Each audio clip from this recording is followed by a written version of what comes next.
സംസ്ഥാനത്തെ പൊതുവിദ്യാലയങ്ങളുടെ academic calendar പ്രസിദ്ധീകരിച്ചു. LP higher secondary വിഭാഗങ്ങൾക്ക് 197 ദിവസങ്ങളും UP വിഭാഗത്തിന് 200 ദിവസങ്ങളും ഹൈസ്കൂളിൽ 204 ദിവസങ്ങളും എന്നിങ്ങനെയാണ് അധ്യയന വർഷത്തെ പ്രവൃത്തി ദിനങ്ങൾ. ഇതനുസരിച്ച് ഹൈസ്കൂളിന് 7ഉം UPക്ക് 3ഉം ശനിയാഴ്ചകൾ അധിക പ്രവൃത്തി ദിനങ്ങളായി വരേണ്ടതാണ്.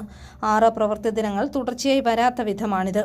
എന്നാൽ അക്കാദമിക് കലണ്ടറിൽ ഹൈസ്കൂളിന് 6 ശനിയാഴ്ചകൾ മാത്രമേ പ്രവൃത്തി ദിനങ്ങളായി രേഖപ്പെടുത്തിയിട്ടുള്ളൂ. ജൂൺ 27, സെപ്റ്റംബർ 26, ഒക്ടോബർ 3, 24, 2027 ജനുവരി 30, മാർച്ച് 27 എന്നിവയാണ് ഹൈസ്കൂൾ പ്രവൃത്തി ദിനങ്ങളായ ശനിയാഴ്ചകളായി അക്കാദമിക് കലണ്ടറിലുള്ളത്.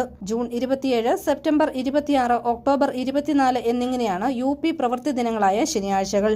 LPക്ക് അധിക പ്രവൃത്തി ദിനങ്ങളില്ലെന്ന് വ്യക്തമാക്കുന്നതെങ്കിലും ഒക്ടോബർ 24 LPക്കും പ്രവൃത്തി ദിനമാണ്. 1ാം പാദവാർഷിക പരീക്ഷ ഓഗസ്റ്റ് 13 മുതൽ 21 വരെ നടക്കും.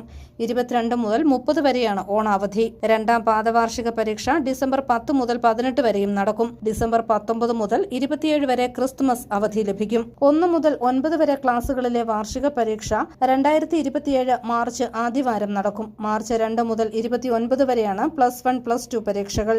VHSC പരീക്ഷകൾ 2027 മാർച്ച് മുതൽ ആരംഭിക്കും. എന്നാൽ SSLC പരീക്ഷാ തീയതികൾ അക്കാദമിക് കലണ്ടറിൽ വ്യക്തമാക്കിയിട്ടില്ല. News bureau, Ponkunnam.